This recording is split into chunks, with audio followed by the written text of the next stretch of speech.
conseguir compreender tudo isso. Em um dos pontos do Mises, e que é um pouco intrigante, porque colide bastante com um dos documentários que foi feito na BP recentemente a respeito do marxismo, a respeito do comunismo, do socialismo, etc.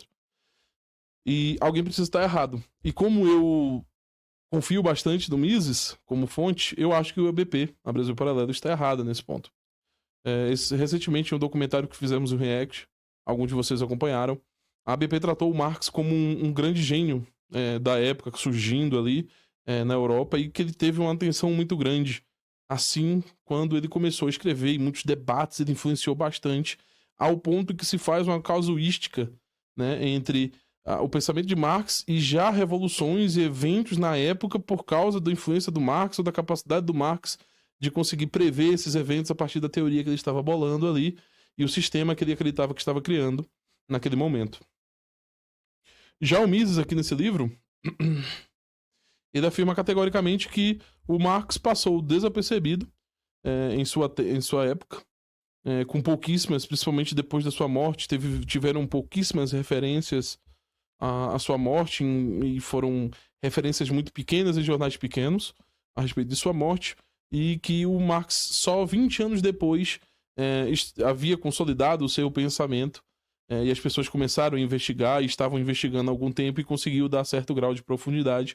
E o Mises atrela isso fortemente ao surgimento de outras correntes, de outros pensamentos, e nesse ponto eu gosto bastante do Mises. Ele tira completamente qualquer tipo de credibilidade ou força que o Marx possa vir a ter nos seus pensamentos, para aqueles que buscam tentar afanar ou credibilizar o Marx por coisas, por pensamentos, por ideias, por teorias, por avanços. E o Mises, ele categoricamente afirma de forma a negar essa credibilidade que o Marx possa vir a ter. Para o Mises, o Marx e o Engels eram dois idiotas ricos que souberam usar as palavras, e tão somente isso. Dois imbecis que souberam usar palavras apropriadas e sugaram e se apropriaram do pensamento daqueles que estavam nas correntes de suas épocas. Então o Mises vai apresentar, assim como o Mário Ferreira dos Santos, que é outro autor que eu gosto bastante, assim que também considero ele uma fonte confiável, e afirmações que o Mises faz a respeito do marxismo e do Marx casam bastante com as afirmações que o próprio Mário Ferreira, um brasileiro distante do Mises, que provavelmente não leu essa palestra porque isso foi transcrito depois, também afirmou coisas parecidas. Então, por exemplo, para o Mário Ferreira dos Santos, o pensamento marxista não tinha nada de novo, e o Marx não escreveu e não ganhou em nenhuma discussão, em nada, mas sim outros autores que também tratavam daqueles assuntos que acabaram ganhando força.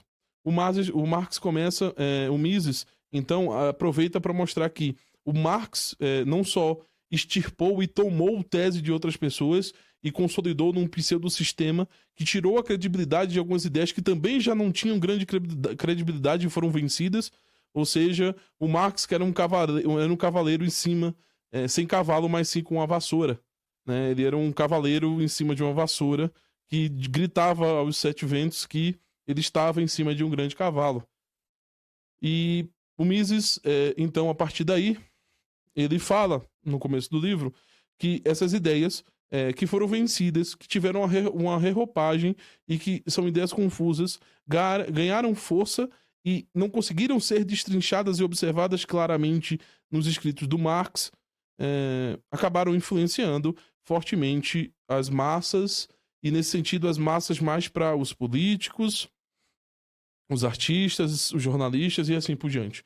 O Mises começa esse ponto dizendo que no nosso tempo o marxismo domina nos nossos tempos, na época dele.